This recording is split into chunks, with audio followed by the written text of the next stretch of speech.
د بخښونکي او مهربان خدای په سپېڅلي نامه د افغان غږ ډېرو درنو قدرمنو اورېدونکو سلام ستړي مه شئ. ستاسو پام راړو د نن چهارشنبې د ورځې لنډ او مهمو خبرونو ته. د ریاست الوزرا اداري مرستیال مولوي عبدالسلام حنفي د کرنیزو محصولاتو په 13 نندارتون کې ویلي چې اسلامي امارت د هېواد د اوبو مدیریت ته ژمن دی. د ریاست الوزرا سیاسي مرستیال مولوي عبدالکبیر د کرنیزو محصولاتو په 13 نندارتون کې ویلي چې اسلامي امارت د بزګرانو د محصولاتو او تولیداتو پراختیا ته زمینه برابروي. د کابل ښاروالي وایي چې د یادې ادارې د چاپیریالي روغتیا او چاپیریال ساتنې ریاست د کابل ښار له بازارونو څخه 14155 کیلوګرامه خوراکي او صحي توکي راټول او سوځولي دي.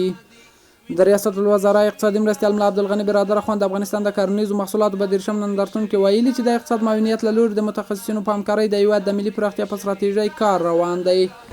د احصایې او معلوماتو ملي ادارې خبر ورکړی چې د 1402 لمریز کال په اوږدو کې هېواد ته د ځمکې او هوایي ډګرونو له لارې د 7914 تنو بهرنیو وګړو د تګ راتګ ثبت کړی دی.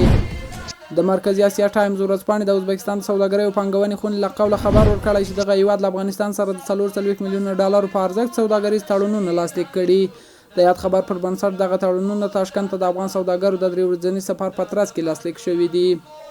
د مالیې وزارت د یوې خبرپاڼې په خپرولو سره ویلي چې تېره میاشت د هېواد د ګمرکونو له لارې 50 میلیارد افغانیو په ارزښت صادرات او واردات ترسره شوي دي.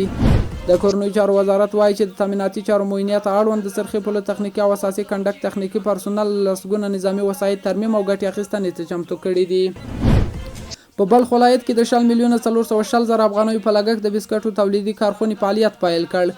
په دغه کارخونه کې په ورځني ډول 15 ټنه بسکټ تولیدېږي او پکې 115 ښځې او 10 نارینه په کار بوخت دي. د سټنډرډ ملي ادارې د ابو نصر فرحي بندر له لارې د 3 ټانکره بې کیفیته تیلو بیرته ګرځولو خبر ورکړی.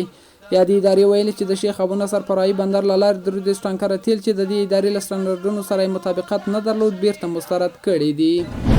د افغان غږ ډېرو درنو قدرمنو اورېدونکو دا د نن ورځې لنډ او مهم خبرونه چې تاسو ته وړاندې شو. تر بیا ښې چارې لویه لامل